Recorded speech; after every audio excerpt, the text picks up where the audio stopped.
This video is part of our series called Insightful Ideas from Smart People, and in this particular video we feature a memo that was put out by Howard Marks of Oaktree on whether the market is intelligent or not. Just some background: if you have ever been sitting at your screen watching the S&P index, particularly at the intraday level, and you start to see the market cratering on no news, we always tend to think that the market or somebody knows something that we don't, and then we go into a panic and we end up following the herd and selling into the panic, and it turns out there was no reason to panic. And the opposite can happen on the way up as well.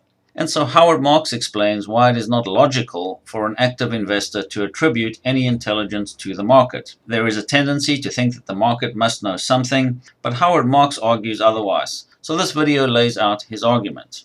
He says, if the market, which is just an aggregate of people's opinions, which is all it is, was always right, that is, efficient, we wouldn't spend time as active investors trying to outsmart it. But by definition, being an active investor means you think you can outsmart the market. And so given this, why would you take direction from a bunch of other people if you thought you were smarter than them? And so just on a definitional basis, it doesn't make sense if you are an active investor that you would attribute any intelligence to the market. The two positions are just not compatible with each other. And he then goes on to say, citing Ben Graham, that on a day-to-day basis, the market is not a fundamental analyst. It's a barometer of investor sentiment. And market participants have limited insight into what's happening with the fundamentals. The key phrase that sums up his position best is, he says, it's not that the market is always wrong, it's just that there's no reason to presume it is right. So our takeaway is we think Marx is correct when he says we should ignore the day-to-day movements.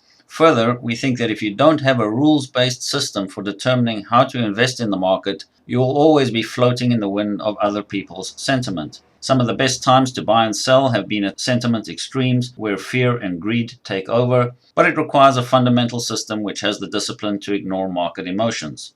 So here is a recent example of how this can happen. This was in June of 2016 when we had the Brexit vote, and you can see the arrow shows here the close from the day before. And even in the overnight market, which is not shown, it had popped up even higher. And then a few hours later, the exit polls started to indicate that the consensus was wrong. And what happened the next few days was that the market dropped 6%. Everyone went into a panic. And then all of a sudden, 2 weeks later, it is back up even higher than pre-Brexit. So if you just follow the market, you can get whipsawed around. The market clearly had no intelligence in this event. It was completely wrong on Brexit itself. And then when the vote happened, it did not anticipate the flight to safety into government bonds, which caused interest rates to plunge, giving a huge boost to equities. So we like Howard Marks' theory. It's tough to do when you see the market cratering, but it's definitely a discipline or a piece of advice worth following.